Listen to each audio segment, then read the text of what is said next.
Okay, good morning, everyone. It's a holiday today, Happy Independence Day. So let me see, how many are we right now here on the room? Okay, quite a number already. Okay,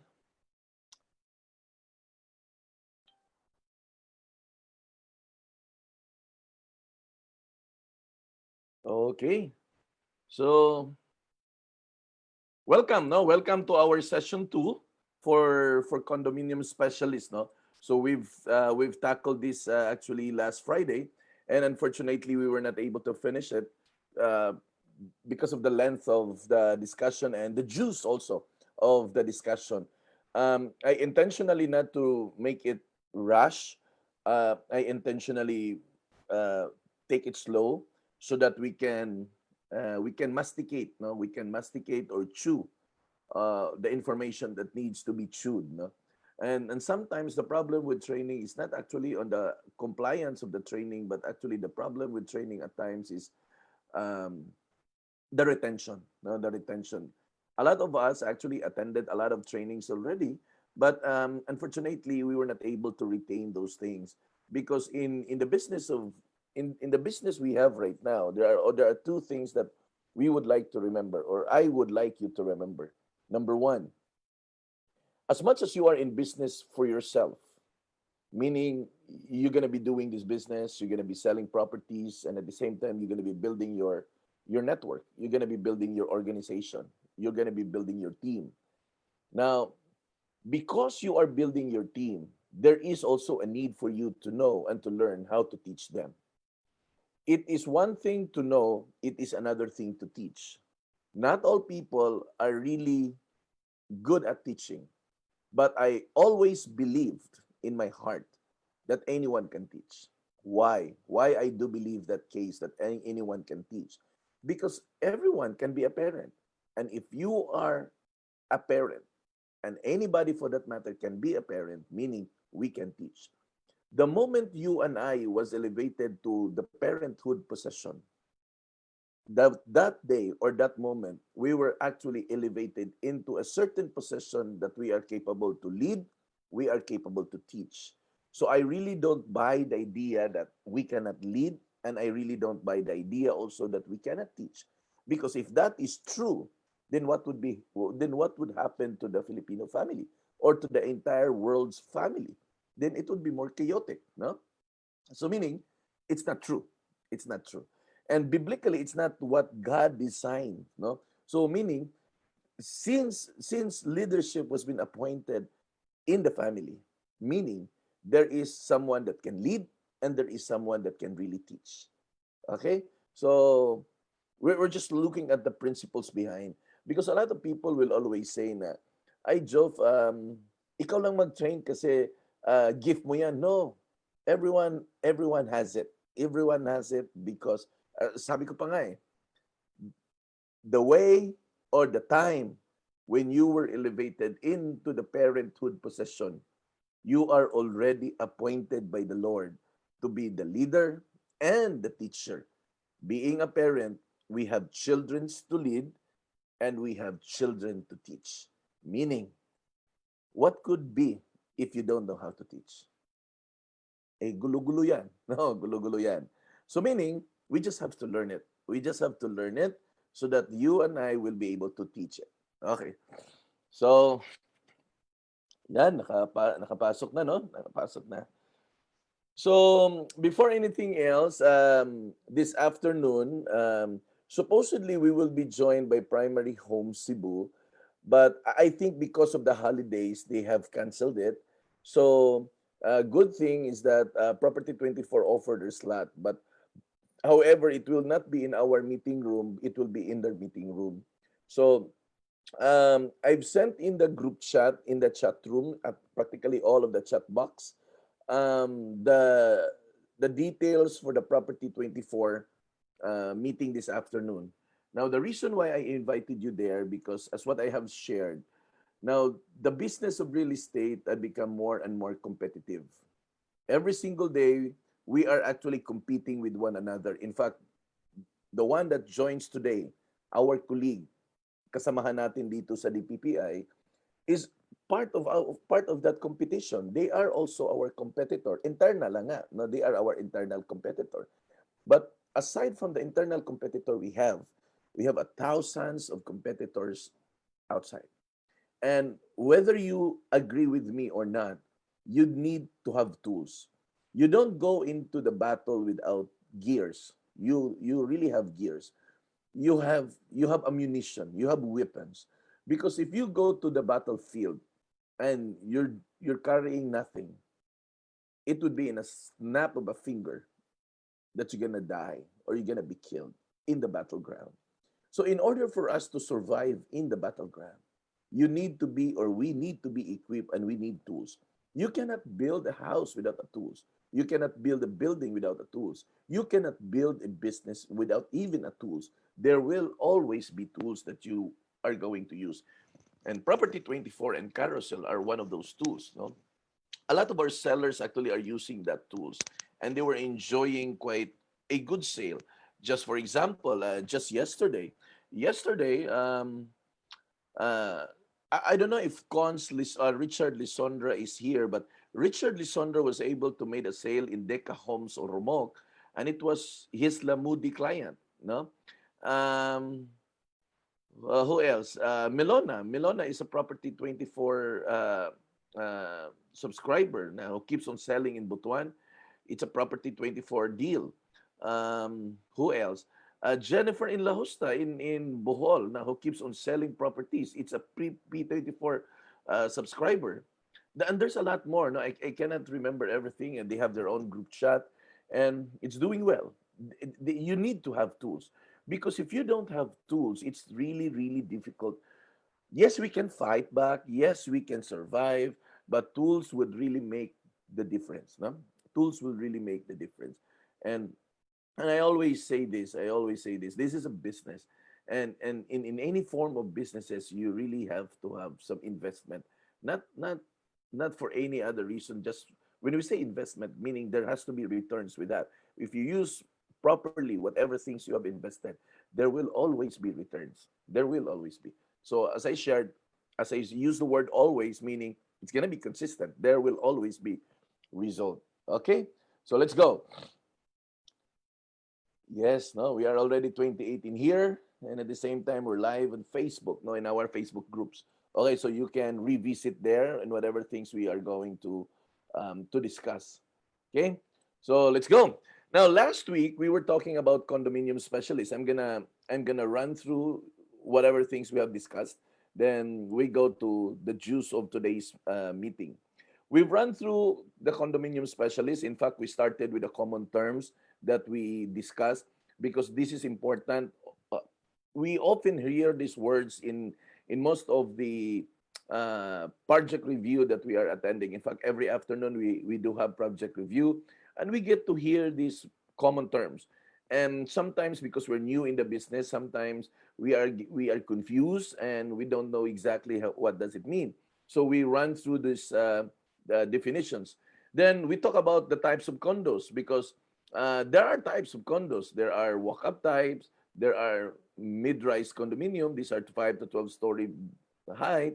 The walk-up type are actually 4-story and doesn't require any elevator, and they are just using the stairs because it's part of the government compliance also. And we have 12 and above, and these are the high-rise condominium. So these are the three categories of most of our condominiums that exist. Then we've got studio type, we've got 1BR, 2BRs, there are even 3-bedroom units. This one is actually selling good right now. There are a lot of development right now that are going into the loft type because of, I think, because of space, no? Because of space, because you get to utilize your space below, and your sleeping area is gonna be quite, it's more of a mezzanine, no, it's more of a mezzanine, right you cannot call it second floor because it's just only one floor. So it's a mezzanine, no, it's a mezzanine. So penthouse, no, it's the topmost part of the building, and it has all the features and the amenities, and they are only few in every buildings.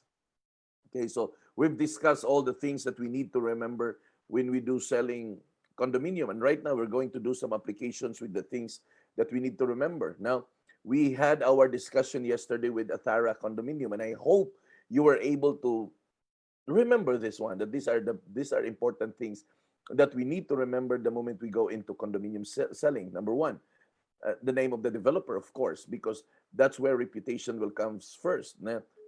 Developers' contact details, because you might be getting some informations that are very important to the discussion to your client. So sometimes you don't really have all the information at hand, so you can get to call someone. What are the units offered in such development? No, so you should know that the project details, the amenities. Amenities is very important because in condominium, that's what they're looking at. Okay, price range, no, deliverable units, is it finished or pre-furnished? Of course, reservation fee, because that's the highlight, no, of closing the sale. And terms, no, payment terms. What are the options available for the client?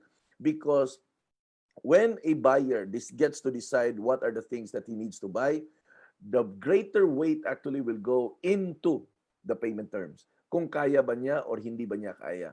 Um, Owning a property is a long-term investment. It's a long-term goal. Not much with a vehicle, because most of the common terms of the vehicle is 5 years. I rarely get to hear that there is 6 or 7 years. Most of the vehicles is 5 years. Maybe because of the depreciation cost. So that's 5 years. So within the next 5 years, doon ka lang doon lang yung hirap na tinitingnan mo, ha? 5 years. With regards to property, it's long term. No, in fact, pag-ibig is up to 30 years. There are banks right now that offers up to 20 years. So medyo mahaba-haba na rin. Okay?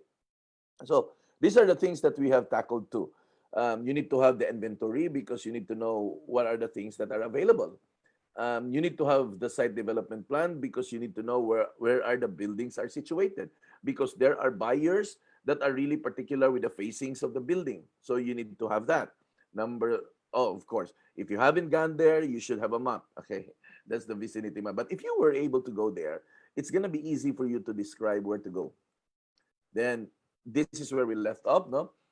We started with the basic selling skills.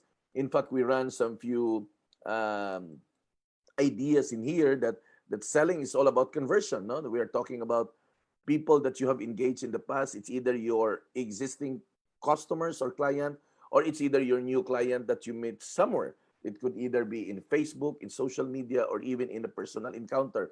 But whether it's old or new clients or contacts that you have met, the goal here is for conversion. So when we say conversion, we are going to take a look at what are the opportunities available. We need to spot, always remember, we need to spot the opportunity.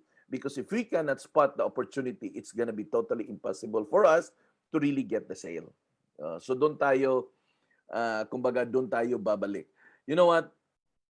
It may take a lot of practice. It may take a time before you and I will really be sharp enough to spot opportunities. But eventually, no? But eventually, as sabi ko pa nga, but eventually, as the more you keep doing this business, the more your mind becomes sharper. And that's exactly true to whatever businesses you're going into, or even work. Okay, the more you do your job, the more you do your work, the more you become so sharp with it that even a single or slight differences, you get to notice it. That's exactly what happened when you keep doing. I mean, when you keep practicing what you are supposed to do. So, if you want to master things, no, if you want to master things, you cannot master everything at one time. If you want to master things, you've got to stick to one thing that you need to master until eventually it's going to be easy for you to navigate. Okay? So this is where we look at, okay? Then we will talk about what is our role as an agent. Now, this is very important because in the sense, you know what, in the real estate business, it's not just about the selling part. There is also what we call the servicing part. And the servicing part is actually ways greater than the selling part. A lot of people actually was is thinking that when you go into the real estate business, it's all about just selling. Yes, selling is a component of it, but the greater weight actually is more on the servicing, what you will do for your clients. You know what? This is what I have learned through the 11 years I've been in this business. We don't need people that are really good in talking. We really don't need that. We need people that can communicate well, meaning can explain well. It doesn't have to be um, flashy. Uh, Kumbaga sa common terminology is sales talk. It doesn't have to be that. What we want is a person that can perfectly present the details. Thorough, clear, simple. Okay? Thorough, clear, and simple. We don't need sophisticated words. Remember that. Thorough, clear, and simple. Thorough, clear, and simple. And we don't need sophisticated informations. Okay? We don't need sophisticated words. We don't need sophisticated ideas. What we need is people that can not eloquent, no, because eloquence is different. Eloquence is meaning you are really damn good in talking. That's eloquence. So we don't need that. What we need is actually people that can um in short, makaistorya, no? Makaistorya og tarong, makaistorya og klaro. Because after all, ang client nato will always be looking at us not on the point na you are good in sales talking, but ang client nato will always look at us on the area whether we are capable of explaining or not. Nasabtan ba nila? Daghan kayo sa tuan na mosulod aning negosyo ha, thinking that we need some sales talk. No, we don't need sales talk. We don't need sales talk. What we need is someone that can thoroughly explain well. Na maklaro ba og istorya? Okay? Let's continue. Then, what do great real estate sales firm do well? We are talking about this one, the sales process, no? And this is essentially contribute to the real estate business. And this is what we have presented, no? At first, is that the moment we are all engaged in the real estate business, communication is a very important tools. If you don't have the communication tools, how will our clients communicate with us? How will they keep in touch with us? So meaning, you need to equip yourselves with communication, di ba?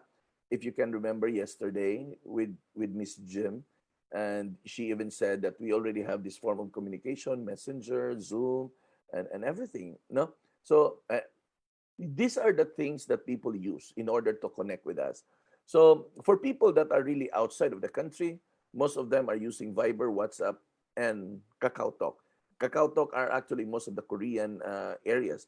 WhatsApp, these are actually more of the Australia, Singapore, Malaysia. They use WhatsApp. Viber, somewhere in the Middle Eastern part or in the part of the Europes, no, and in the US as well. And of course, the usual we do is the Messenger, and what else? Instagram. There are communication forms there in Instagram, and formerly known as formerly Skype. No, formerly Skype. By the way, you just feel comfortable during this training. If you wanted to take some coffee, as much as I take my coffee, also you can take also. Okay, so you need to have, no. So please download it, no. Mag-download na kayo kasi kakailanganin niyo yan. A lot of missed sales or opportunities na we were not able to do it because yun, we don't have the communication tools. And sayang, my friends, no, sayang. A lot of us actually were thinking na kasi magastos ng Juf eh. If I'm going to download Viber, kailangan ko talaga may load ako talaga kasi hindi siya pwede sa free data. Friends, I want you to know and understand that you are in business and you need that. No, you need that. I know that we don't have that much resources and much fun, but that's exactly what business is all about.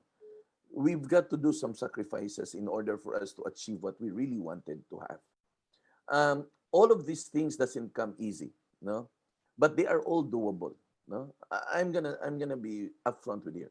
All of these things doesn't come easy, but all of these things are doable, meaning it can be done. It will always go back to your willingness to do it, your intentions in doing it.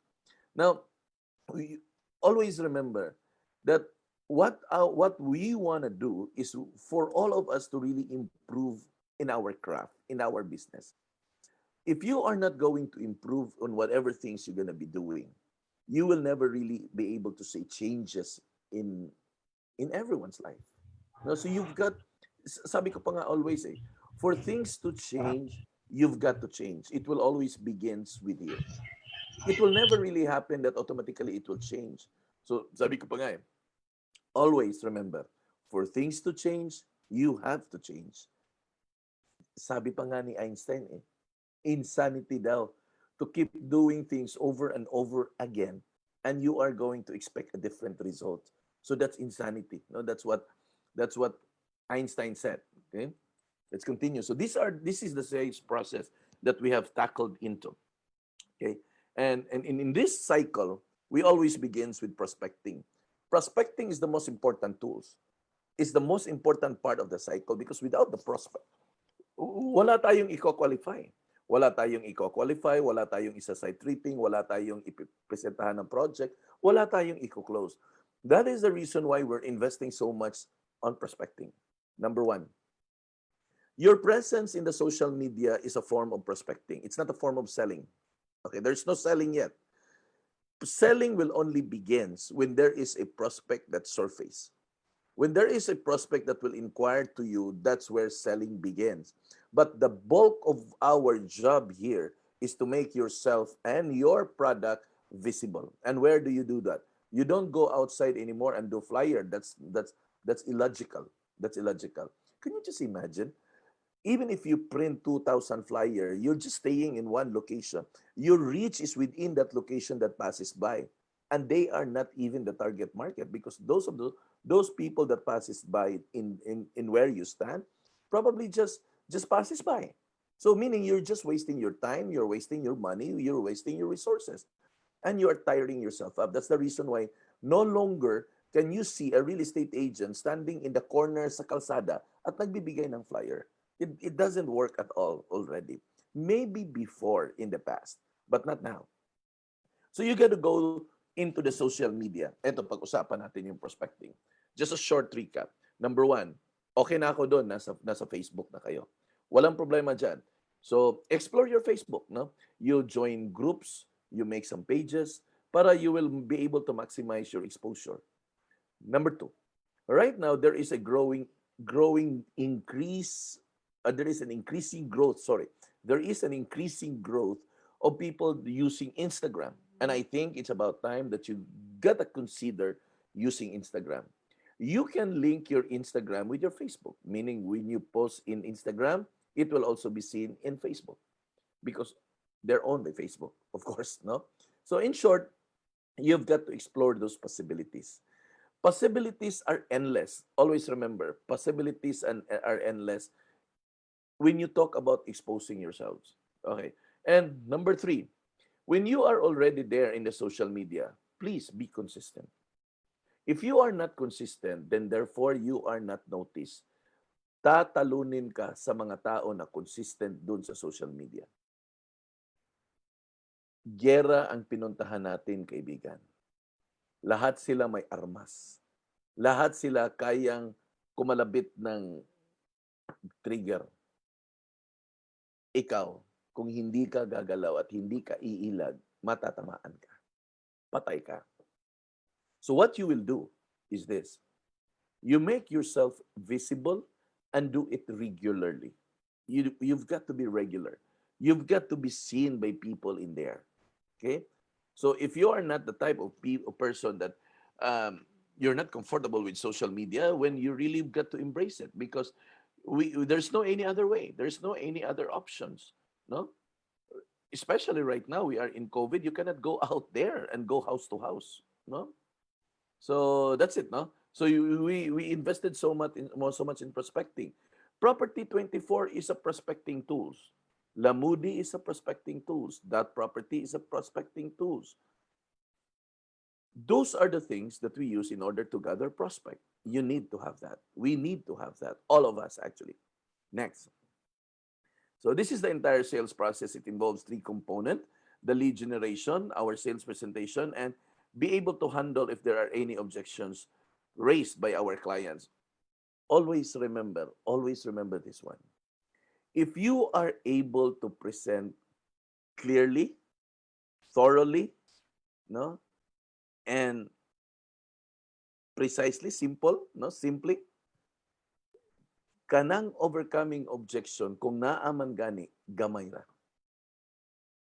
Pero pag ang sales presentation, you are not able to prepare it well, friends, believe me, daghan kayong pangutana ang kliyente. Daghan kayong pangutana ang kliyente. Jof, unsa man akong pangandaman ani Jof? Unsa man akong pangandaman inig akong i-present sa project? I'll bring you back, ha? Unsa imong pangandaman? Layo na to kere. Mao ni imong andamon. These are the things that you should be preparing. Now you take a screenshot of that so that you will not forget it. Okay, you take a screenshot. Okay? So you're going to remember that. Because if you can present it thoroughly, then definitely the buyer or the client will be able to understand, get it clearly. If naman gani siya pangutana nimo, pilay reservation. Sorry. Mao na lang siguro na iyang pangutana nimo. So you are able to manage the entire process well. Okay? So please take a screenshot, no? Take a screenshot of the sales process because you will remember that from time to time. Importante 'yan. Sorry. Okay? Tapos na. Let's go. So what are the clients' need? Ito pinag-usapan natin the last time. So yung basic needs for a dwelling place at yung isa to generate investment for their extra income.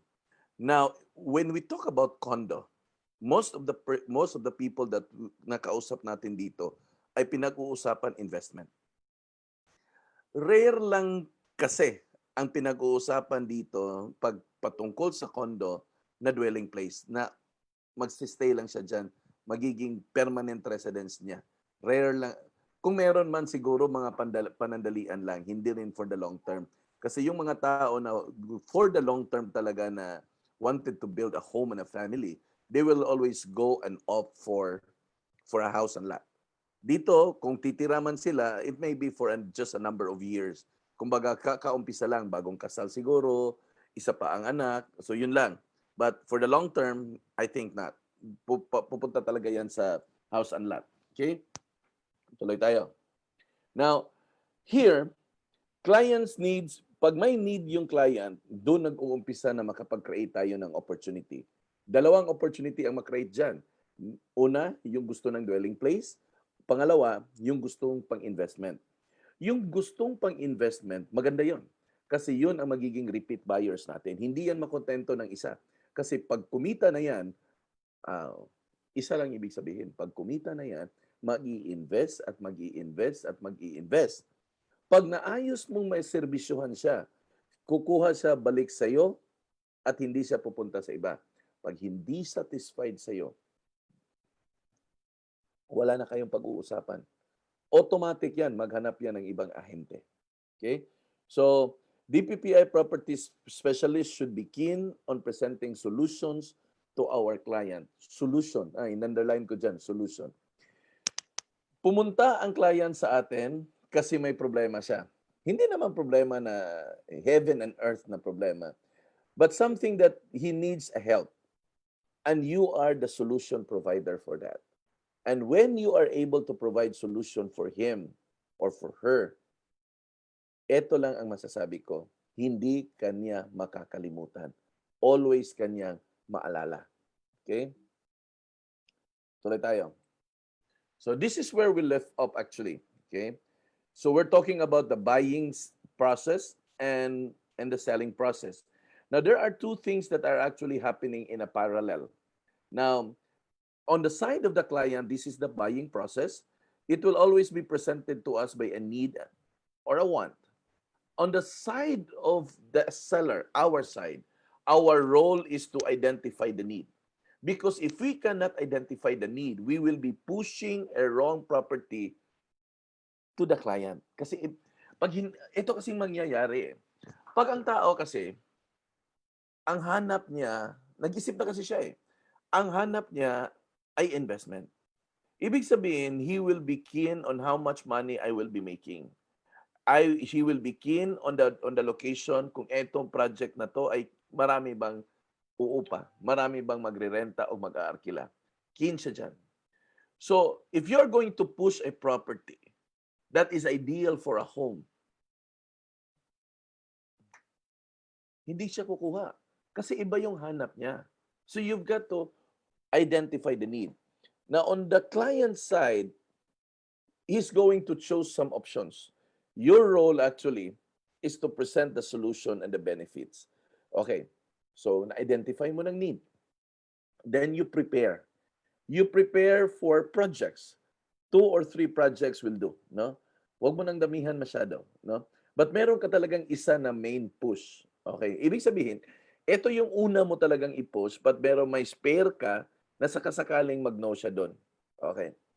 What is the purpose of that? Because ang trabaho ng buyer ay mamili. Yun ang trabaho niya. Huwag mong ipilit yung mga bagay-bagay na hindi talaga para sa ano. So ang role niya is mamili. Since ang role niya is mamili, ano yung gagawin mo? Ano yung role mo? O syempre, ang role mo ay magbigay ng options. Okay. Now, when you present options, please, wag naman kayong mag-present ng option na medyo malayo doon sa malayo doon sa main push mo. Kasi hindi 'yun ang intention niya. Kaya nga siya nagtanong doon sa una mong pinost, kaya nga nagtanong siya doon because ang pumasok sa isipan niya, gusto ko dito sa location na 'to. Now ngayon, 'pag ikaw nagbigay ka, let's say for example, ang gusto niya dito, Lapu-Lapu, diyan. For example lang Plumera.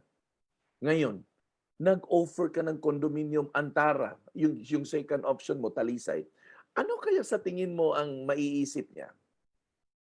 Ano ba namang ahente na to? Ang hanap ko dito na location, binigyan ako ng option sa ibang lugar pa. So kung magbigay ka ng option, siguraduhin mo na it's gonna be an option within the same location. Huwag kang magbigay ng location na nako, milya-milya ang layo. Now, it will not serve the purpose, no? It will not serve the purpose and you are not helping the client as well. Okay? So, yan. Next, pag nakapamili na yung buyer, of course, bibili yan. Kasi nakapamili na eh. So, dito nakasalalay kung paano ka mag-prepare ng mga information. Ito yung always ko na sinasabi. Walang problema na magtanong doon sa group chat. Walang problema po dyan. Walang problema magtanong sa kapwa natin ahente. Walang problema dyan. Pero kung gusto kang manigurado sa information na matatanggap mo, ang advice ko, dumiretso ka doon sa developer. Kaya nga, naalala mo, every time na may project review tayo, always kong sinasabi, kunin nyo yung number, record nyo yung number, screenshot nyo yung number. Bakit to? Because second, always remember this is the general rule. Pag second hand ang information, may tsansa ho yan na mali. Pag second hand. Paano mo naman nasabi, Joe, na mali pag second hand information? Ito, kaibigan ko to, best friend ko to eh. Parati ko tong kasama. Simple lang ang sagot ko dyan, friends. Ang chismis ho, second-hand information. Alam nyo yung chismis, di ba? Second-hand information ang chismis. Ay, anong nangyayari sa chismis? Ang chismis ho, parating mali yan. Kasi, every time na nagpapass on yan, either may nakakaltas dyan or may nadadagdag. Ganun ho ang chismis. Ganun ho ang second-hand information. Kaya always, ang sabi ko, wala akong problema magtanong sa mga kapwa natin ahente. Pero kung gusto mo talagang manigurado, simple lang po, my friend. Get the information right from the horse's mouth. Kung saan talaga galing yung information, doon tayo magtanong. Kaya nga, importante yung mga numbers na mga nakuha nyo. Kasi yung mga numbers na yun ang magiging point of contact nyo to the information. Yun ang point of contact. Kaya nga sabi ko always marami sa atin kasi nasanay na ng Facebook, walang mga active email. So ngayon po, gumawa na kayo ng active email kasi yung mga developer nagsisend ng mga information sa atin via email po yun. No? Alam ko, naglalagay sila doon sa information nila doon sa ano ba to? Group chat natin. Alam ko yan, mga updates na yan from time to time. Pero pag kayo po ay tumawag sa kanila, when you call them po, ang always na sagot nila, "Sir, I will send it to you on your email. What is your email?" Ganun ang sagot nila. Hindi sila sasagot na, "Sige sir, i-send ko sa iyo sa Messenger. Ano nga yung Facebook mo?" Hindi. Because the easiest way to send the information is always to ask for the email. Okay? So, ganun ho yan. So, yung wala pa pong email, please, gumawa na kayo ng email. Oh. Ang Gmail ho, nandyan lang yan, ready na ho, no? Gmail na lang para mas madali yung access kasi common na ngayon ang Gmail eh. Bibihira na lang ang gumagamit ng ng ibang browser, no? Kadalasan Gmail na, Google na eh. Okay? So, ikaw na buyer, ikaw na seller, i-close mo ng sale, no? I-close mo ang sale. Dito na ho mag-uumpisa yung mga serbisyo natin. So, dito sa selling process na to, no? Identifying the needs, presenting the solutions and benefit, and you close the sale. Ito po yung pag-uusapan natin. Ito yung DPPI sales process natin. Nakikita niyo yung diagram kanina? Yung diagram kanina, yun po ang summary.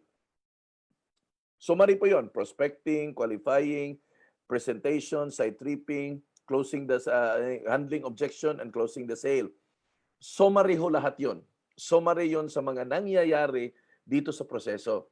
Etong pag-uusapan natin, ito yung, ano ba to? Ito yung details dun sa general process. Ito yung details. So, yan, DPPI sales process. Discuss the opportunity. Sa pag-identify mo ng need, when you identify the need, of course, your discussion there is about the opportunity. So, tatakol natin yan. Then, when you present the solution and benefits, dito maliwanag to kung ano yung pag-uusapan natin. Tatakol natin yan. Dito yung papasok yung mga amenities, mga feature ng condominium. Then, anong mangyayari pag na-close mo na ang sale? Ano ang dapat na mga gagawin natin pag close mo na ang sale? Kasi may mga gagawin tayo pag na-close ang sale. Hindi lang basta yan na iniiwan natin yan sa ere. May ginagawa ho tayo dyan. Okay. Tuloy tayo. So, steps in the DPPI sales presentation process. So, discuss the opportunity, present clearly the solutions and benefits, procure the sales, and implement next steps. Huwag ho kayong maguluhan doon sa diagram na ikot. Yun ay summary. Summary yun sa discussion natin na detalye dito. So, ito yung detailed description. Pero pag gusto mo nang i-review, tingnan mo lang yung diagram. Okay? So, una, pag-usapan natin yung discuss the opportunity. Ito yung una nating pag-uusapan. Number one, dapat intindihin nyo po yung situation ng client. Una, ito ba ay pamilyado ba? Ito ba ay single lang siya, working? Ito ba siya ay start-up family? Ito ba siya ay single parent? In short, you've got to know what is his current standing. No, kailangan yung malaman yan. Now, there are ways to how to ask those questions na hindi po magiging offensive. Always open the conversation like this. Open the conversation with this type of conversation. When you discuss those things about the current family standing. Ma'am, sir, would you be living together with your family? That's general. Would you be living together with your family? So sa tanong na yan, ang sagot niya ay ito. In all aspect. Ay, ako lang mag-isa. Kasi yung mga parents ko nasa probinsya, dito ako nagtatrabaho eh. Pwedeng ganon. Ay, hindi. Single parent kasi ako. May anak ako na isa. Pwedeng ganon. Pwede rin siyang sasagot na, actually, bagong kasal lang kami lang dalawa muna. Kaya nga kumuha ako ng condo na okay lang sa studio kasi kami lang naman dalawa, eh. Siguro the first 2 years, eh, dito muna kami, habang habang hindi pa po kami nakaanak, o mga gano'n. So in short, that question will lead you to a different types of answer that will expose the information that you wanted to know, 'di ba? Kasi ang question mo lang general, eh. How do you intend to live? Ah, so in short, hindi mo kasi alam, eh. So ngayon inallow mo siya na, um, magsalita. Inallow mo siya na mag-discuss further dun sa current situation niya. Jof, bakit kailangan malaman natin yan? Number one, ito po. We need to know whether siya lang mag-isa or hindi. Because kung lilipat siya buong pamilya tapos 6 sila at kinuha na unit ay studio, ay hindi kakasya. Kailangan 1 BR yan, 2 BR ba kaya? Oh. So, meaning, the reason why you ask, because you wanted to know kung eto ba ay appropriate. Ah. Kasi pwede rin man siyang sumagot, eh. Pag tinanong mo na, how do you intend to live um, in the unit? Pwede naman siya sumagot, eh, na, ay, actually, may bahay na kami dito sa Lapu-Lapu. Namili lang ako ng condo kasi pang-investment. Ah, hindi naman ako titira diyan. So, alam mo na, iyan. Pang-investment pala ito, pang-investment, hindi titira, paupahan lang. So, you've got to take note of that. Okay? Ngayon, next na parameter, yung source of income. Ang source of income kailangan natin pag-usapan kasi part yan ng pag-qualify natin sa kliyente. Hindi lahat ng kliyente na nagtanong sa iyo ay kliyente. Hindi lahat ng kliyente na nag-inquire sa iyo ay buyer din. Kasi ang iba dyan, hindi rin magkwa-qualify. So ngayon, kailangan mong i-dissect yung source of income. No? Paano ba ang paunang tanong para ma-dissect mo yung income na saan galing ang income niya? Okay. Ganito ang tanong. Di ba sa situation ng family, ang tanong mo, how do you intend to live in the unit? So sasagot siya. It's an open-ended question. So discussion lang yun. Magdi-discuss siya. Ngayon, how are you going to ask for the source of income na hindi magiging offensive dun sa client, no? Kasi ang pangit naman pag nagtanong ka, "Sir, magkano ba yung sweldo mo?" 'Di ba? Ang pangit, no? Or magtanong ka, ah, basta pag magtanong kasi pag figure ng income, eh, parang ano, eh, very impersonal, eh, no? I mean, very personal 'yon, sorry, very personal 'yon na bakit mo kailangan malaman, no? Para ba kumbaga, kung ako yung kliyente, ang unang papasok sa isipan ko, ba't mo kailangan, ba't kailangan mong magtanong na kung magkano yung sweldo ko, bakit manghihingi ka? Oh. So, ang pangit, no? No, magtanong ka ba, magkano palang sweldo mo, sir? Oh. Eh, minsan nakakahiya yan, no? Pag ganun na type of questioning. So, paano ba itanong? Yun ang question. Sige, Joe. Paano ba itanong? Kasi maraming maraming time na kasi ako nakasagupan ng mga ganun, eh. Ganito ho ang pagtanong. When regards to, with regards to, sorry. With regards to the source of income. Sir, how do you intend to settle ba the project? Uh, would you pay it in cash or would you like to have loans? Ganito yan. How do you intend to pay the project? Would you like to pay in cash or loan? Ganito yung mangyayari. Kung may pera talaga siya, ang sagot niya, magkano ba ang discount pag i-cash ko yan? Pag may pera siya. Yun ang magiging tanong niya. Magkano bang discount ko pag nag-i-cash ko yan? Pero kung hindi niya i-cash, ganito ang sagot niya. Paano ba mag-apply ng loan? After doon sa tanong mo, how do you intend to settle? Ang next niyang sagot is paano ba mag-apply ng loan? Ang sagot mo naman simple lang pag magsabi na siya na paano ba mag-apply ng loan? Sir, ano ba yung gusto mo? Bangko po ba or pag-ibig? Yan ha, paunti-unti. Employed kasi ako, meron akong pag-ibig. Paano ba 'yon? Ganun yung magiging dialogue eh. Saan po ba kayo? Ito na papasok. Saan po ba kayo nagtatrabaho, sir? Oh, paunti-unti, no? So magre-reveal na siya. Ay, nasa ano ako, nasa Plantation Bay. Ngayon, ito yung smart move mo na. Kaya ikaw bilang isang property specialist, be keen to the average salary structure to companies. Ito nasa Plantation Bay ito. Above minimum yan sila, tapos may service charge pa yan kasi hotel yan. So malamang ang kita nito nasa sobra-sobra sa mga 20,000. Siguro nasa mga 30,000 a month to. Ayan. So may idea ka na. May idea ka. Always remember, every answer of the client is a good answer that will lead you to a much better answer. Kasi dikit-dikit yan eh, dikit-dikit yan. So, either sasagot siya sa iyo na bank or pag-ibig, the option will always remain na, sir, saan po ba kayo nagtatrabaho? Saan po ba kalapat? Kasi magsasabi yan eh, ano ba bang requirement dyan sa bank? Pwedeng ganito eh. Ano po bang pwedeng requirement dyan sa bank? May negosyo ako eh. Pwedeng ganun ang sagot eh. Kasi kadalasan, hindi nag-iisip ang mga negosyante, hindi nag-iisip yung ng pag-ibig eh. Kadalasan, bangko yan. So pag ganun ang situation, magsasabi yan, oy, ano ba yung requirements dyan pag bangko? So it will lead to the next discussion.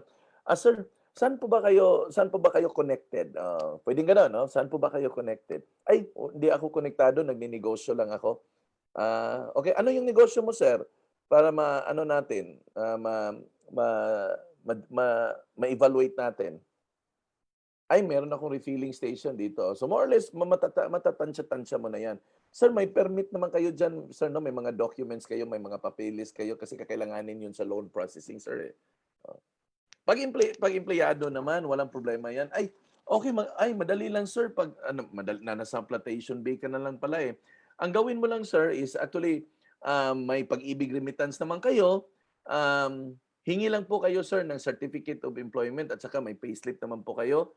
Together with your valid ID, pwede na po tayong makapag-reserve. So, ang proseso naman dyan sa pag-ibig, sir, magsasubmit lang tayo ng mga documents. Ako na po ang tutulong sa processing.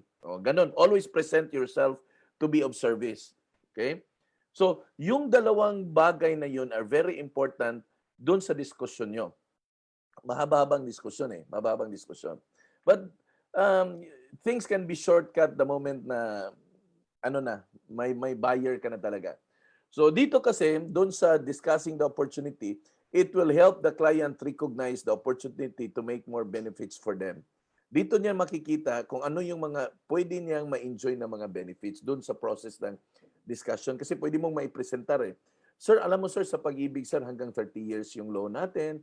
Ito, you can start with small amount, but eventually, pwede mo namang lakihan yung mga payments mo kasi diminishing balance naman to sir eh. Sir, maganda rin sa bangko kasi short term lang din siya. At saka sa bangko, low interest lang. Sa bangko, ano pa ba? May mga promo sila ngayon, sir. Maliit lang na interest. I'm sorry. Naalala ko dati, nung kumuha ako ng bahay ko dito, yung agent kasi, yung first intention ko talaga was for pag-ibig. And during that time, yung interest rate ng pag-ibig is 7.98 ata. 7.98. So, ang ginawa ng ahente, ganito, sir, ito yung pag-ibig. Ito yung pag-ibig loan, sir. Ito yung interest nila, 7.98 ang interest nila ngayon. At ito yung magiging monthly mo for the next 30 years po. Pero dito, sir, sa BDO, may promo sila ngayon, sir, 4.5%. Nakuha ko kasi itong bahay ko, 4.5% interest. May promo ang BDO, sir, 4.5% interest.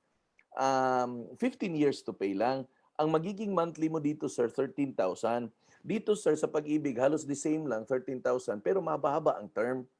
So, napaisip tuloy ako, ganun ba? So, dito na lang ako sa bank kasi pareho lang sila ng monthly amortization. Ito, short term, ito medyo mababa. So, kasi nung kumuha ako ng bahay, hindi pa ako ahente. Hindi ako ahente. May ahente ako. Magaling yung ahente ko. Magaling yung ahente ko. So, he was able to present to me. He was able to go to the process of discussion. So, ganun ho yun. No? Huwag kayong mamblema kung at first hindi nyo alam kung paano gawin to. Because the more you gonna be doing this, the more kayo masanay. At huwag kayong mamblema. Kasi itong mga training natin, pabalik-balik to. So attend lang kayo kasi ma-refresh rin kayo. O unti-unting magdadissect yan. At saka ito naka-video naman. So balikan, pwede niyong balikan yung video. No? Pwede mong balikan ang video. Next, tuloy tayo. Now, in asking question, there are two types of questions. Ito yung tinatawag natin na open-ended questions at saka yung close-ended question. Ang close-ended question are confirmatory. Ito, ang mga sagot nito ay yes or no lamang. Ito yung mga may gusto kang i-clarify or may gusto kang um, uh, gusto i-clarify o gusto i-confirm. Dito naman sa open-ended question, you will present the question, no? Present the 5 W's and 1 H. Ito yon. Ano ba yung 5 W's? Tingnan nyo sa baba. Who, when, where, what, why. Yan yung 5 W's at saka isang how. So yan, yung mga sample na ilagay ko dyan. Which is the best location for his dwelling or investment unit? Why do you have problems with your existing dwelling? Ito yung mga sample lang on the process of the discussions nyo. Ay, naghanap ako ng malilipatan kasi doon sa tinirahan ko ngayon. Grabe, ang ingay ng squatter. Ngayon, nagsisignal na yon. Maingay palang squatter. Ayaw nito ng maingay. So mag-offer ako nito ng condominium na hindi marami ang nakatira. Ayan. So those are the things na you should be keen. You should be keen and very observant. So ang ito naman sa close-ended, wala. Simple tanong lang yun eh. So for example, nagtanong ka, which is the best location for his dwelling place or investment? So ang counter-checking mo lang, do you want to have the best location for your family's dwelling? O it's just to confirm na ito ba talaga ang gusto mo? So it's a yes or no. Very simple na yan. Okay? Again na, ito lahat ay practice. Makukuha natin to practice lang, no? Kasi pag hindi mo pre-practice to, wala rin to eh. So, dati kasi pag gumagawa ako ng training na to, nagro-roleplay tayo. Ngayon, hindi natin magawang roleplay na sa online tayo eh. So, help client recognize the opportunity. Summarize the needs, no? So, your priority is to get nearer to your place. Ito yung example lang, ha? So, sir, yung prioridad mo, dapat malapit ka lang sa pinagtatrabahoan mo. So, pag ganun ang situation, balikan natin yung client mo na nagtrabaho sa Plantation Bay. So, maghahanap siya ng project na malapit sa Plantation Bay kasi gusto niya malapit sa trabaho. So, ano bang condo doon? Sekyong. Ano lang talaga, mga 300 meters. So, malapit. So, yun ang papasok sa isipan mo. Then, mula doon sa sinabi niya, doon sa mga pinagdidiskusyonan nyo, doon ka magbi-build up doon sa opportunity na yon. In short, ibig sabihin, ano yung ibig sabihin ng i-build up? Doon ka mag-provide ng more thorough information kung gaano kaganda ang location na yan. So, dyan mo i-maximize. Ayun, sinabi ko dyan, no? There's a great opportunity to maximize travel time and more productive by 30% productivity. In short, you're trying to communicate to the buyer na, sir, maganda dyan kasi since nasa Plantation Bay ka, ang travel time mo, kasi mga 300 meters lang, pwede mong lakarin, pwede kang mag-bike, or pwede kang sumakay ng tricycle na lang. No? Mga ganun ba? So, you right now, being the property specialist, are right now in the position to build up your conversation. Ang build up po ay hindi sales talk. Ang build up po, always, ito ha, when you build up an information, always make a reference to the true information. Wag yung sales talk. Wag yung sales talk. Patay tayo dyan, yung sales talk. Kasi kadalasan yung sales talk, mali-mali yan eh, pag sales talk. No? At saka ano rin, personal to. Ako, ahente ako eh. Ahente ako. That's been my life. No, I've been in the selling career for ilang dekada na ba? 3 decades. ayaw ko ng i-sales talk. Ako mismo, ayaw ako na i-sales talk. Ayaw ko na bibentahan ako. No? So, mas mainam talaga na conversation lang, no? Information. Nothing beats information, no? Pag information-driven yung techniques natin. Okay? So, yun yung pagdi-discuss ng opportunity. Okay. Punta tayo sa pangalawa. Present clearly the solutions and benefit. Okay. Yan, nakalagay dyan. Describe how the solution addresses the situation and opportunity. Briefly describe how the idea works. Talk about the features and the benefits. Use your sales script or other materials that you need. Ewan ko sa inyo, pero ako kasi pag may inquiry ako, may client ako, nagkakandak ako ng sales script sa sarili ko. Kung ano yung sasabihin ko, kung ito yung sagot niya, ano yung ika-counter ko. Ready ako eh. Ready ako pag ganun eh. I don't really go into the battlefield without being ready. Okay?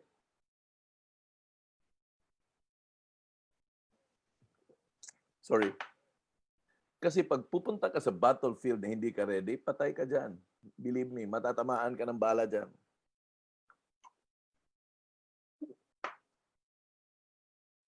Okay. So ito, pag-usapan natin. Present clearly the solutions and benefits. Okay. So ito po. Tingnan natin yung opportunities versus solutions. An opportunity describes the potential for gain and benefits.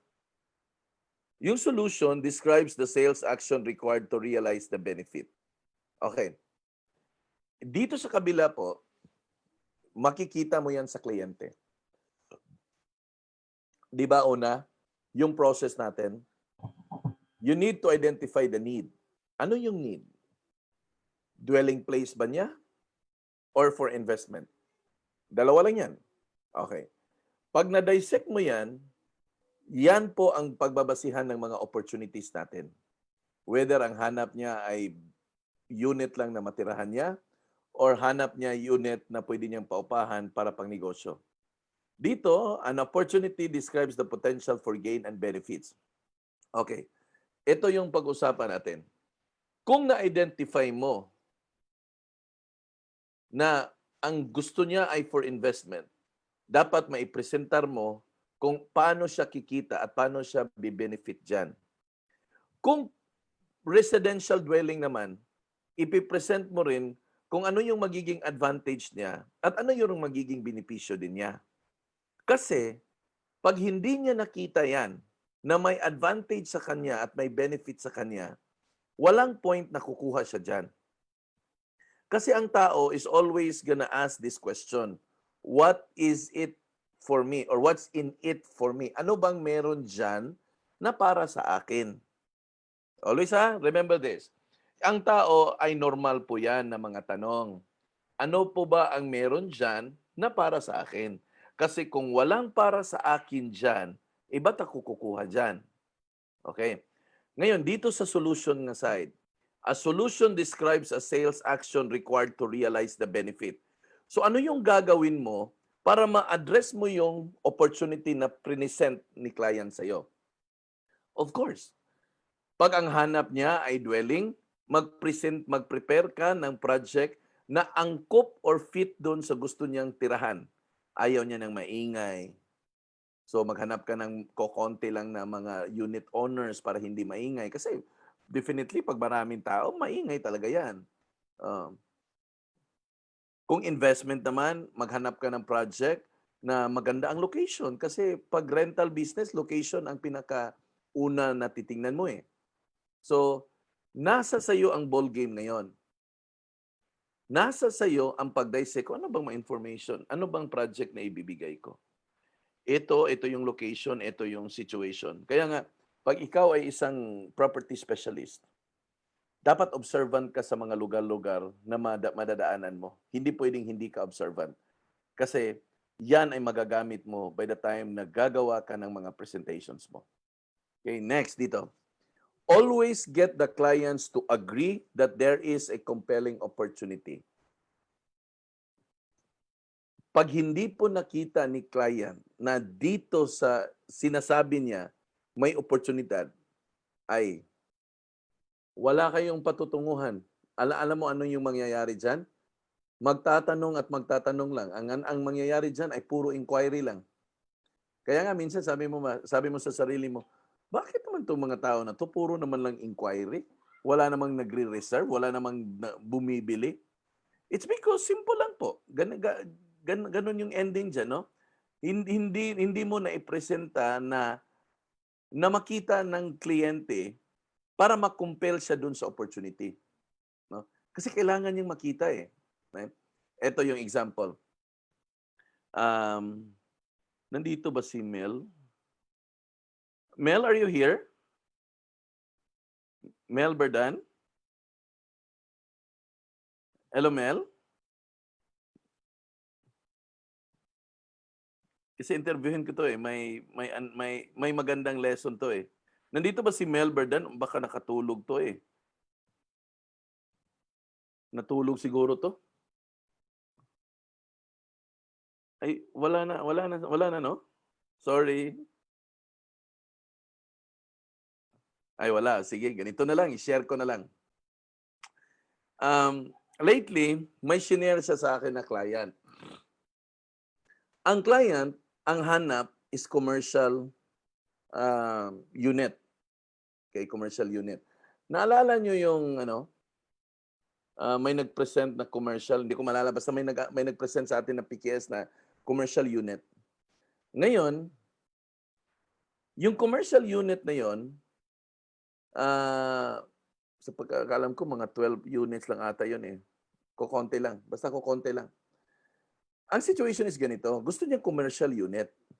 Ngayon, binigyan ng information, binigyan ng computation, lahat. Ngayon, ang sagot ng client kay Mel, sige, bibisitahin ko lang muna pag nakita ko na yung lugar saka ako magde-decide. Ngayon, ito yung challenge. Wala siya dito sa Pilipinas. Wala siya sa Pilipinas. Tapos, gusto niya kumuha ng commercial. Yung developer may 12 units lang. Aantayin pa niya kung kailan siya makauwi. Ngayon, ano ba ang meron sa situation na yan? Na-identify na may need. Gusto niya ng commercial unit. May need yan. Nandiyan na-present na yung need.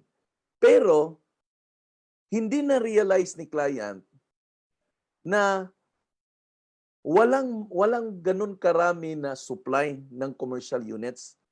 So hindi siya compel, hindi siya mapipilitan, walang compelling reason ba? Kaya nga importante dito yung tinatawag natin na compelling reason. Ang compelling reason, ibig sabihin, dapat makita, no? Makita ng kliyente mo na kailangan na niyang kumuha kasi walang abundant supply nito, mauubusan ka. Kasi ito ma'am, ay ito lang sila. Ito lang yun ang numbers nila. Kung meron kang paraan dyan ma'am na mapatingnan mo sa kahit sino na trusted mo, patingnan mo muna. Or kung gusto mo, sendan kita ng video. Kasi ngayon, hindi ka naman makabiyahe, sendan kita ng video para makita mo yung entire location. Ang compelling reason ho, yon ang magdidikta kung ang buyer ay kukuha or hindi. Kasi pag hindi siya compelled to get the unit, ang mangyayari dyan, aabutan kayo ng 1 taon, 2 taon, puro inquiry lang. Naalala ko dati may inquiry ako. Dito lang sa Lapu-Lapu, 1 taon akong nagsusupply ng mga information. Grabe, that was on my early days as a real estate agent. Halos 1 taon. Ngayon, eto nga kasi prina-practice pa. Ang nangyayari, dumaan ng 1 taon, nakapag-inquire siya sa kasamahan ko na realty. So nung nakita ko, oy, alam ko, 1 year na ako niyan. Sige, ikaw na naman. Ganon din ang nangyari. 1 year din sila. No, 1 year din silang question and answer. Kasi hindi namin na ipresenta yung compelling reasons kung bakit siya kukuha agad. So, ito yung pinaka-importante, compelling opportunity. So, never begins a sale presentation by discussing solutions. Huwag solution agad. Dapat ma-present natin sa kanila na wala hong ganito karami. Ito po ma'am ay mauubos to. Ito po ay iilan lang. Ito po ay limited supply lang. Ito, may mga tao na maghahanap, sabihin na lang natin dito sa house and lot, may mga tao na maghahanap ng gusto ng corner lot. Pero pag may corner lot, corner unit, ang tagal mag-decide. Ang tagal mag-decide kung kukuha ba o hindi. Dapat ma-realize niya na ang lahat ng tao naghahanap ng corner. Kung hindi mo ito kukunin, ma'am, may kukuha nito ng iba. Dapat yun po ang mga realization na pwede nating ibigay. Ano po ba ang gagamitin mo dyan? Ano ang gagamitin mo na tools dyan? So, naalala mo yung things to remember natin? Okay. Ang gagamitin mo na tools dyan para ma-compel yung opportunity ay yung inventory. Yung mapa. Yung mapa ho. Yung mapa kasi magdidikta doon sa realization ng client natin. Ay, marami na palang nakakuha. Ay, marami na palang nabenta. Ay, iilan na lang pala ang available. Kasi doon sa inventory, na picture out niya na, kasi baka akala niya walang bumibili. Baka akala niya siya lang ang bumibili at marami pang supply. So, kailangan mong ipakita ang mapa para maipakita mo sa kanya na, ma'am, hindi lang po ako ang nagbebenta. Marami po kami at hindi lang po ikaw ang bumibili. Marami ho, baka maubusan tayo. Huwag mo namang sabihin ganon. Ma'am, ito yung mapa. Mamili ka na, baka maubusan pa ka pa dyan. Hindi, ipresent mo lang. In a subtle way, ma'am, ito yung inventory natin. Iilan na lang po, ma'am. Ito ma'am, yung gusto mo na unit, ito na lang po natira. Dito sa floor na to, nakuha na ho yung iba. Kasi hindi lang po kasi ako ang seller, ma'am. Marami pong nagbebenta nito kasi itong project na ito, saleable po kasi ito, ma'am. So, dapat maipaliwanag mo yan na itong project na to, saleable to. Diba? So, kailangan, no? Kailangan. So, yun ang compelling reason. Pag hindi mo maipresenta, wala ho, kawawa ho tayo. So, ang basis, ano nga yung basis? Bumalik ka sa mapa. Bumalik ka sa inventory map. Lahat ho yan, may gamit ho yan. No? So, pag nakita kasi ang buyer, always remember, ang buyer ho ay 100% visual. Visual ho ang buyer. Hindi niya ma-imagine na maraming kumukuha until nang hindi niya makikita ang inventory. Pag nakita niya, ay marami na palang kulay-kulay nito. Kaya nga gusto ko mas maganda na kulay, no, sa mga na-taken na inventory. Mas gusto ko red. Bakit red? Kasi glaring eh. Nakikita agad eh. Ay, ang dami na pala. Kukunti na lang ang natira nga puti. Ganon yan eh. No? So, ngayon na kayo nakakaintindi gaano ka-importante yung mapa. Okay, tuloy tayo. So, explaining the solutions. So, ito lang, very simple. Be brief, be clear. Hindi kailangang mahaba, hindi kailangang maraming salita. Brief lang at saka klaro. Solution can be any of the following areas. Right location, available unit, availability, fair pricing, convenience or location. Always remember, hindi mo kailangan mag-sales talk. Kailangan mo lang maayos maipresent yung information at klaro. At makikita ng client na dapat na pala akong kumuha ng unit kasi iilan na lang pala ang natira. Ano ang tawag doon? Compelling reason. No? Nako-compel. Yan. Ito yung word. Para makita nyo. Compelling opportunity. Yan. That there is a compelling opportunity. Okay? So don't just walk in with a solution na parang high pressure selling. Usually, pag yan type na ahente na ganyan, wala. Ang makukuha niya maraming no. Pero ang what I will advise you, show that you understand yung need ng client at yung opportunity. Kasi doon nakikita yung tinatawag natin na sincerity. Importante pa rin po, kaibigan, yung word na sincerity. Pag na-feel ng tao na sincere ka, pag na-feel ng tao na ikaw ay may malasakit dito sa investment ko, most likely that person will do business with you, not just for now, but also for the succeeding units na ipopurchase niya. So by asking question about the needs, by suggesting relevant opportunities. Meaning, ganito, always remember, people don't care how much you know until they know how much you care. Ulitin ko. People don't care how much you know until they know how much you care. Nakuha ba? Ah. So pwede niyong i-post yun. Magandang caption yun. People don't care how much you know until they know how much you care. Sinong nagsabi nun? Si John Maxwell ang nagsabi nun. No? So nagbasa ako kagabi ng mga books, nag-review ako.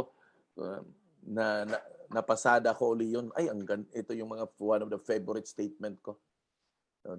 People don't care how much you know until they know how much you care. So minimemorize ko yan. Minimemorize ko yan kasi mga important insights eh. Okay. So explaining the benefits.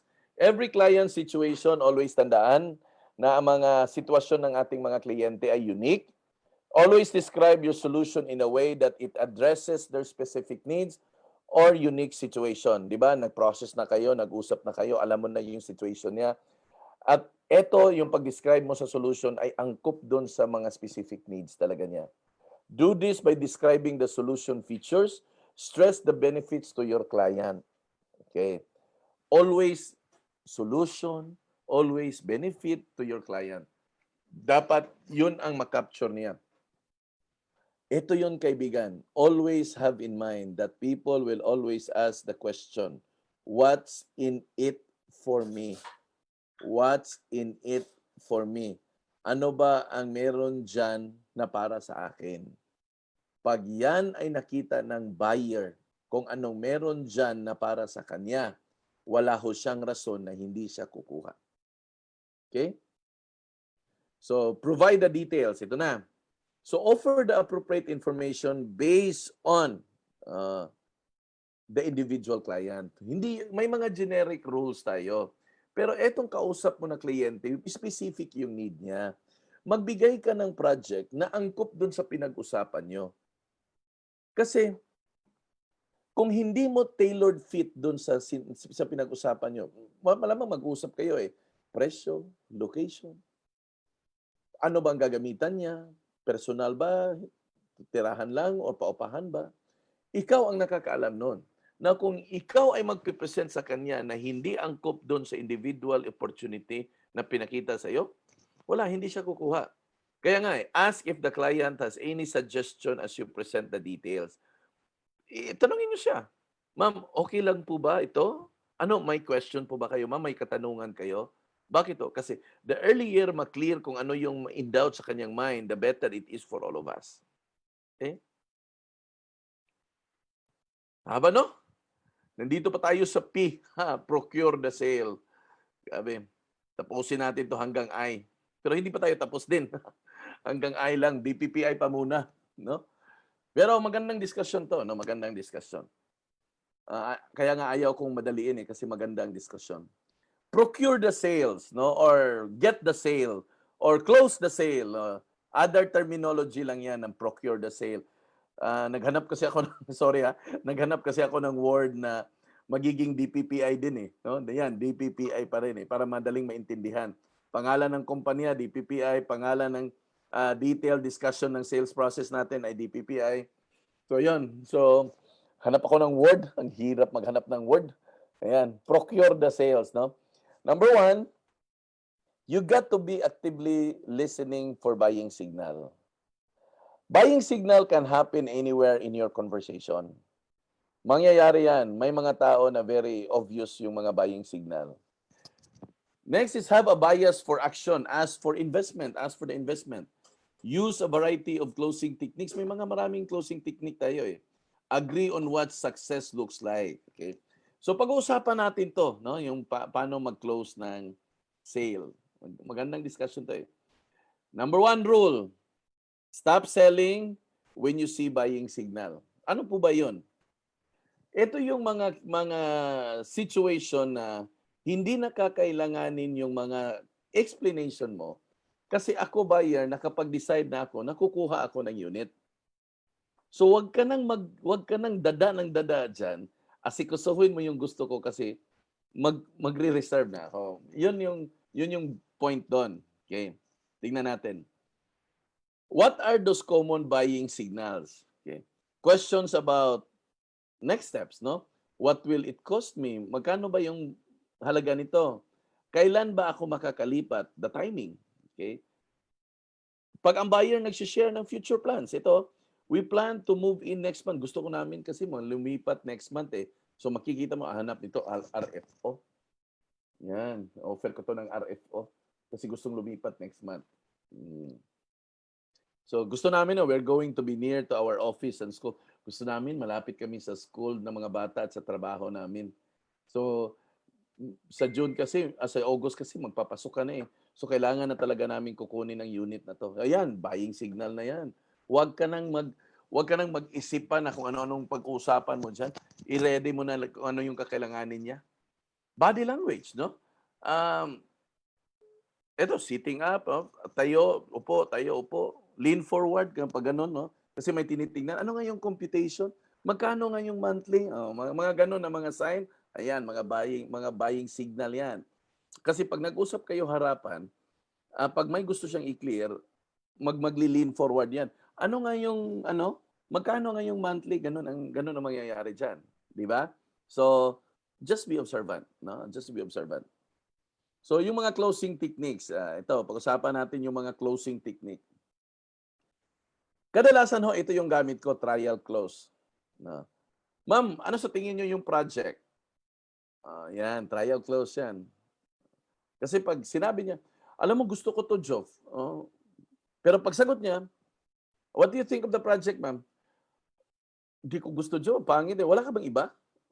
Yan. So, it will lead you to another further discussions. Ito, direct closing technique. Will we ready and prepare our reservation now? Ito yung mga diretsahan. Tag-tripping kayo, nakita na niya, wala ka namang nakita or na-observe na negative objection. Ito yung ginagawa minsan pag nasa site tour. Ito yung direct. So, ang next na question, kasi marami sa atin, marami sa atin pag nagtitripping, takot magtanong kung kailan mag-reserve. Problema yan talaga ng mga ahente. Kaya nga always sinasabi ko ba't di kayo magtanong? Paano nyo malalaman kung kailan siya mag-reserve kung hindi kayo magtatanong? So, tanungin nyo. Ang iba kasi, sabi ng ibang mga ahente, Sir Joff, nakakahiya kasi magtanong eh. Huwag kang mahiyang magtanong. Kasi pag hindi ka magtatanong, hindi tayo makakabenta. Ito, pabalik-balik na sinabi ko ito. Sabi to ni Susan Roses huwag mahiyang magtanong. No? So, ito during site tour and site trips, ito kadalasan nangyayari. Direct. Ma'am, sir, sa tingin ko okay naman yung project. Gusto nyo i-prepare ko na yung reservation natin, ma'am. Tatawagan ko lang yung opisina. Yan. Okay, magandang yan. Magandang dialogue yan. Kasi pag ready yan, sasagot yan. O sige, ano bang kailangan natin dyan, Joff? Yun lang, ma'am. ID lang at saka yung reservation fee mo. O, yun. Di ba? Dapat alam mo kung ano yung mga kailangan din. Then ito, pangatlo, yung pros and cons, no? The new unit is enough to accommodate you and your family. The location is attractive and accessible. So, pinapakita mo lang kung ano yung mga magiging benefits. I rarely do that because ang nasa mind ko, pag naipakita mo at naipresent mo ng maayos yung project, hindi na siya magtatanong yan eh. Ito, ginagamit ko to assumptive technique. I have included the down payment you will make. Ito yung example ko sa assumptive technique. Pakinggan nyo. Nagtitripping kayo. Okay. So, Doon sa tripping, pag wala kayong na-observe na negative reaction doon sa client, ito yung gawin nyo. Kung gusto nyo yung assumptive technique. Ma'am, ang natira po ma'am, dito sa floor na to, ay eto na lang at eto. Alin ba dito sa dalawa ma'am ang gusto nyong kunin? Ayan. Inassume mo na kukuha na siya, pinagpipili mo lang. Ay, Jov, ayaw ko diyan kasi malapit sa hagdanan sa staircase kasi sa hagdanan eh. Dito lang ako, gusto ko nasa dulo ako. Dito lang para walang masyadong dumadaan. Sige ma'am. Sandali ma'am ha. Tatawagan ko lang yung opisina, ipaparedy ko yung mga dokumento para sa reservation mo. Ano bang dala mo diyan ma'am? May ID ka ba? May ID ka ba diyan? Pwede bang mahingi sandali? Picturean ko lang ma'am, i-send ko sa developer para ma-prepare niya yung papers para pagdating natin pirma na lang tayo. Pag nagbigay siya ng ID, ibig sabihin, kukuha na siya. Hindi man siya nag-yes sa'yo, pagbigay niya ng ID, kukuha na siya. Bakit? Kasi kung hindi siya kukuha, bakit siya magbibigay ng ID? Kung hindi man siya magbigay ng ID, ito yung pwede niyang sagot. Ay, Diyo, wala akong bitbit na cash dito. Paano ba to? Ma'am, okay lang po ma'am. Pagpunta natin sa opisina, may madadaanan tayo na ATM, pwede po tayong mag-withdraw doon. Dala niyo po ba yung ATM niyo, ma'am? Sige, nandito lang naman. Sige, ma'am, daan na lang tayo. Send ko na lang yung ID para ma-ready yung pangalan mo doon sa paper para di na tayo, ma-delay, mapirma ka na lang. So, convenience. Pinapakita mo sa kanya, convenience. Daan kayo ng ATM machine. Ito, naalala ko talaga to. Nung kumuha kami ng Everest. Ayan, dumaan kami sa ito share ko lang. Dumaan kami doon sa showroom. Siyempre may kumausap na ahente, nag-road test kami. Drive ako. Tapos yung ahente, tanong ng tanong, record ng record doon sa mga tanong niya. Habang nagro-road test pala kami, pina-pre-approve ako doon sa East-West. So, just in time na natapos yung road test namin, pagdating namin pabalik sa showroom, sabi niya, Sir, na-pre-approve ko na po kayo, pwede na po kayong mag-down. Na-shock ako pwede na akong mag-down. Alam mo ano yung nasagot ko? Wala akong bitbit na pera. Paano ba to? Alam mo ang sabi ng ahente, Sir, walang problema ho. Ipag-drive kita, sir, sa baba ng dito kasi may Marco Polo yun sa ibaba ho, may ATM doon sa may GY, pwede ho tayong mag-withdraw doon. Imagine, pinagda-drive ako. Pagbalik, nakapag-reserve ako doon nakapag-down payment ako ng sasakyan. So, ganun din ho yun sa real estate. No? Assumptive. You've got to assume. No? Ito, powerful to, kadalasan na gamit ko, ito, trial at saka assumptive. No? Ako personal. Kasi, siya very cool yung possession pag trial close and assumptive. Pag try mo ng trial close, pag hindi umimik doon, walang negative ka na makita, diretso ka na sa assumption. I-assume mo na siya na kukuha.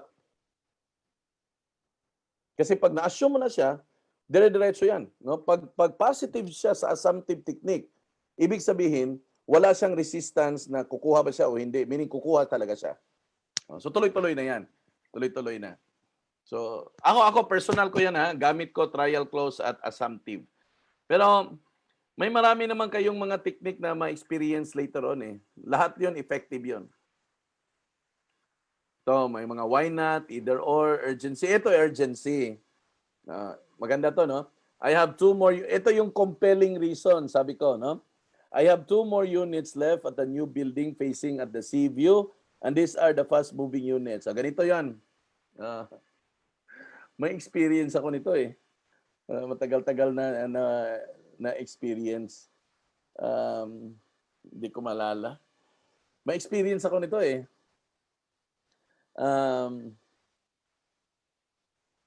Hindi ko malala kung anong project. Basta ganito yun. Ganito yung nangyari. Hindi ko malala yung project Ang tagal na. Pero ganito yung nangyari. Nag-tripping kami isang project, libot ang libot. Tapos, nag-trial close ako. Sabi ko, ma'am, ano sa tingin niyo yung project? So, kayon, okay siya. Wala, positive talaga lahat. So, dumiretso ako dito sa assumptive technique agad. Dumiretso ako dito assumptive. So, doon sa assumptive technique, sinabi ko na, ma'am, tumawag na ako sa opisina, pinapa-prepare ko na ito yung mga kakailanganin natin para dire-diretso na lang tayo sa pirmahan pagdating ng opisina. Meron ka bang ID dyan? Ayun, ginawa ko na yon. So, nag-send na lahat-lahat. Tapos, medyo paurong sulong siya. Ay, saka na lang, Job, wala akong pera dito, ganun, mga ganun. Ay, dadaan pa ako ng, mga ganun ba? So, nakikita ko yung konti lang naman na resistance. Nakikita ko yung a little bit of apprehension. So, ang ginawa ko, kumuha ako ng mapa. Ma'am, doon sa gusto mo na unit, ma'am ba, 2 na lang natira sa block na to. Ito, ma'am, at saka ito. Ngayon, ma'am, right at this very moment na nag-usap po tayo, ma'am, ang isang client ho nandun na sa opisina. Ngayon, ma'am, kung hindi po tayo makapili dito, baka makuha niya yung gusto mo. So, ang intention ko lang, ma'am, makapag-decide ka kung alin dito para itawag natin na yan ang kukunin mo. At sabihin natin na on the way tayo. Ano yon? Urgency yan.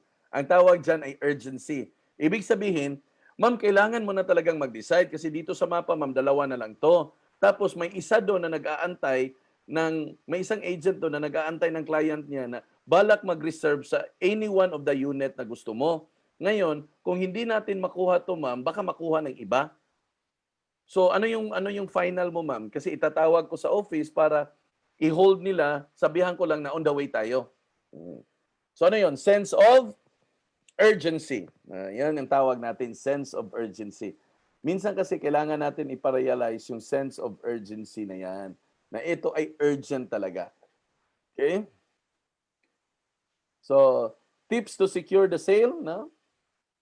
Number 1, buying signals can happen anywhere in the presentation. So, stop it. Proceed to closing. Be flexible to stop selling and close the deal. Of course. No? No is just another objection. Try to clear things out. Maintain positive attitude. Then try a variety of closing technique. No? Try mo. No? Ito yung always na sasabihin ko, no?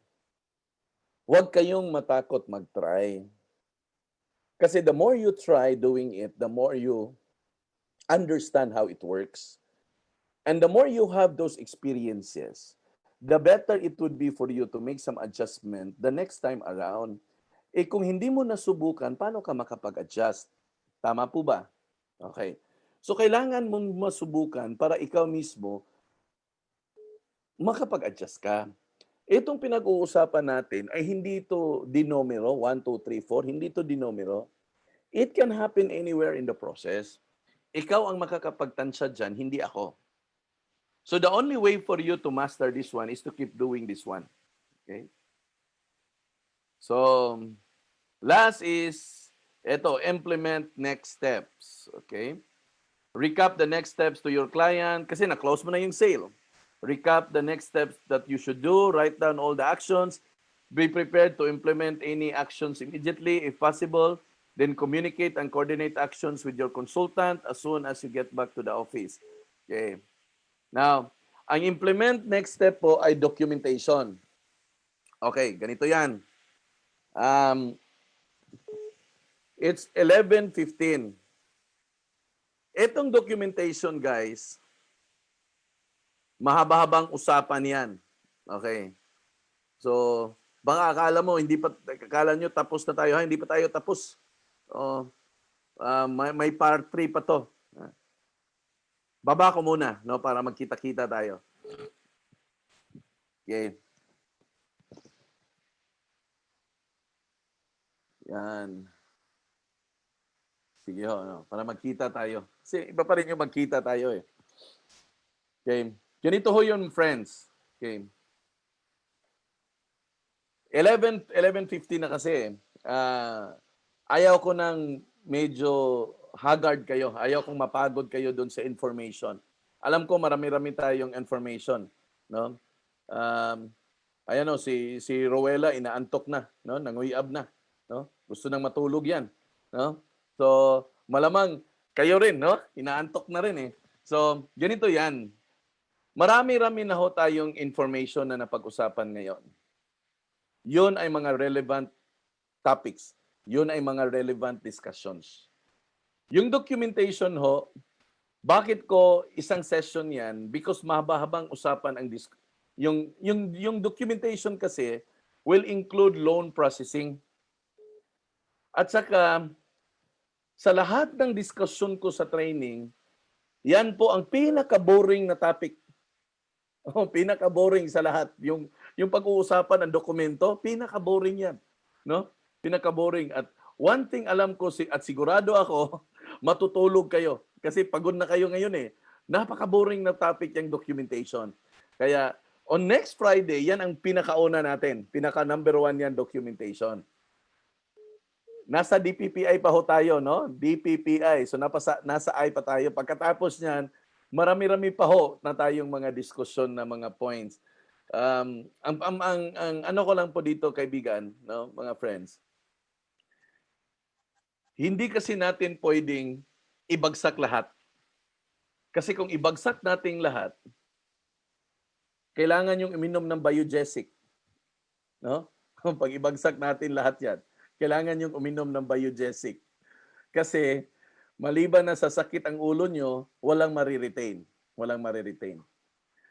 Sana naman ngayong araw na to may na-retain. Kasi walang problema ho, pabalik-balik to. Tapos naka-record naman to, naka-video naman, so pwede nyo balikan from time to time. So intentional ko talaga na I'm making it slow para lahat ho tayo makapag-catch up. All in all po, ito lang po ang mensahe sa training na to. Lahat ng pinag-usapan natin ay useless pag hindi mo subukan gawin. Useless ho to. Kasi mananatili lang ho tong head knowledge. The only way for you to be able to appreciate the things we're talking today is the moment that you are going to apply it yourself. Don't be afraid to make mistakes. Walang problema ho pag nagkamali ho tayo. Mas nakakatakot ho pag hindi kayo nagkakamali. Kasi pag hindi kayo nagkakamali, isa lang ang ibig sabihin yan. Hindi kayo magaling. Kasi ang magaling na tao, maraming pagkakamali yan. Kasi yung learning niyan ay manggagaling talaga doon sa tinatawag natin na experience base. In the field of selling, always remember that there are no how to in selling. Wala hong how to. Wala hong step 1, step 2, step 3, step 4. At ito rin yung tatandaan nyo. You can never be like me. You can never present or sell a project the way I sell a project. Iba ho tayo. Ang pinapakita ko sa inyo ay yung principles behind. In short, kung gusto nyong maging magaling sa selling, hanapin mo yung sarili mo. At hanapin mo yung kung ano yung hiyang na mga statement mo. Ang pinapakita natin dito ay proseso. Dialogue. Pinapakita natin dito kung ano yung prinsipyo behind, the principle behind. Pero kung gusto mo talagang maging hiyang, you have to find your real strength. Yung ikaw talaga. Kasi ang selling ho ay natural, natural character dapat ang lalabas dyan. Ito yung explanation. Marami naman siguro sa atin dito ay pamilyado, married. Okay, no? So makakaintindi. Maliban lang siguro sa mga binata at dalaga, no? Sino ba binata dito? Si Jesus siguro, binata pa to, no? Ito yun. Yan, binata si Jesus, no? So mga dalaga dyan, si Jesus, binata to, no? Meron bang dalaga rin dito? Ito, available to. Ganito yan, no? If you are a family man, i-observe mo yung anak mo. I-observe mo yung anak mo. Yung anak mo, pag may hihingin, no? Yung anak mo, pag may hihingin, tingnan mo kung paano siya mag-negotiate sa'yo. Very natural. Very natural at very persistent. base doon sa karakter ng bata. Ganon siya, 'di ba? Pag may hihingin siya sa'yo, kung gusto niyang mag-Jollibee, let's say for example, nung maliit pa siya, gusto siyang mag-Jollibee. Paano ka ba niya susuyuin? Paano ka ba niya iko-convince na, nanay, gusto ko ng Jollibee. Nanay, gusto ko ng laruan na to. Oh. Ang bata may sariling sales stock. Iba-ibang bata, sariling sales stock sila. Kaya nga, ang pinaka most effective talaga na way of selling is when you are able to find your real you. Kung paano ka makapag-dialogue. Kasi kung paano ka makipag-dialogue, always remember ha, selling can only happen if you are able to connect to the other person. So itong lahat ng pinag-usapan natin ngayon, ito yung principle behind, ito yung process. Pero pag hindi ka nakapag-connect dun sa tao, hindi ka makapagbenta. Ulitin ko, pag hindi ka nakapag-connect sa tao, hindi ka makakabenta talaga. Kailangan mo talagang mag-connect sa kanya. At yan ay mangyayari lang doon based sa natural you. Sa natural you ba? Kung paano ka makipagkaibigan. Kasi kailangan mong i-establish yan eh. Ang paano makipagkaibigan ay hindi ko pwedeng ituro. Kaya walang how to dyan. So, ikaw mismo, alam mo kung paano ka makipagkaibigan. So, ang pinaka-first step sa lahat ng pinag-usapan natin, always make into a point that you are able to connect. Pag may connect na, lahat ng pinag-usapan natin ay mangyayari na. Pero pag hindi pa kayo connected, lahat ng pinag-usapan natin ngayon, believe me guys, hindi mangyayari. Hindi talaga mangyayari. Walang bintahan na mangyayari. Kasi in connecting, remember this, in connecting, trust is built. In connecting, trust is built. And trust is the basic ingredient why will I buy a unit from you. Basic yan. Meaning, walang tao na bibili sa'yo, sa atin, kung I don't feel you to be trustworthy. Ganito yan. Ikaw ba nag-o-order ka ng online sa isang online seller na wala kang trust? Iba ka hindi makarating yung product na in-order mo. Tama po ba? You will always go back to the online seller kung trustworthy ba siya. Ito ba ay worth ba ng trust ko? So, kailangan mo talagang mag-connect. Kasi kung hindi ka makapag-connect, talo tayo kaibigan. Wala tayong pag-uusapan. Ang problema nito, yung connecting people ay hindi ko pwedeng maituro. Kasi walang ano diyan eh, walang training material diyan, no? Walang training material diyan. Pero ito yung advice ko. Kung paano nyo aralin, paano makipagkibigan, paano mag-connect, simple lang. Umpisahan yung magsimba. Umpisahan yung magsimba. No? Kasi doon sa loob ng simbahan, practice natin doon, connecting people. So, ngayon hindi tayo makapagsimba kasi ECQ eh. No? Pero, ganun yan. Umpisahan mo doon. Kasi in making people, making friends, I don't want to sound spiritual. But there's no other way how to say it. When you want to connect with people, first and foremost, it has to start within yourself. There has to be something within you, kindness, goodness that is in you that you wanted to share and partake. Kasi kung wala ho yan, hindi ka makapag-connect. There must be something in you na alam mo na you are willing to give. Kasi kung wala ho yan, hindi ka makapag-connect. So, again, it will always go back to the moral upbringing na meron tayo. Kung paano tayo pinalaki ng mga magulang natin, it will always go back. But it doesn't necessarily mean na eto ay ganito na talaga to. Lahat ng mga bagay-bagay ho ay mga pagbabago sa tao. So, endeavor to look at ourselves kung ano ba ang pwedeng baguhin. At alam ko na intindihan natin na hindi natin kaya baguhin yung sarili natin. Oh. So, ipag-pray nyo, no? Ipag-pray nyo. So, again ha, bago ako magtapos, it's all about connecting people. Lahat ng pinag-usapan natin, walang silbi to pag hindi po tayo nakapag-connect ng people. Pag hindi tayo konektado, walang trust na may ibigay ang tao. Okay? So, may part 3 pa yung topic natin, no? Ang haba, no? Pero okay lang, no? I really don't want to make these things mabilis kasi useless, no? Useless pag inararatsada lang natin dito. We want to take it slow because we want people to really be able to masticate kung ano yung information tapos balik naman tayo uli. Mga ganun. Learning is continuous process yan. Hindi yan one time. Baka nakalimutan nyo ba? 11 years din ako sa negosyo na to. Marami rin akong mga pagkakamali. So, hindi ko rin nakuha lahat in one time.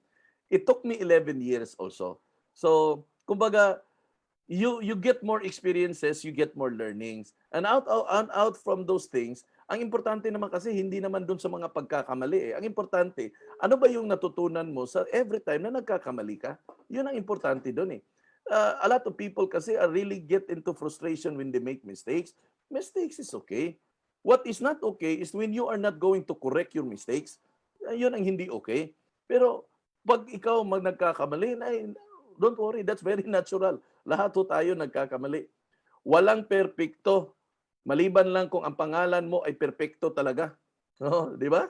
So, nobody's perfect, no?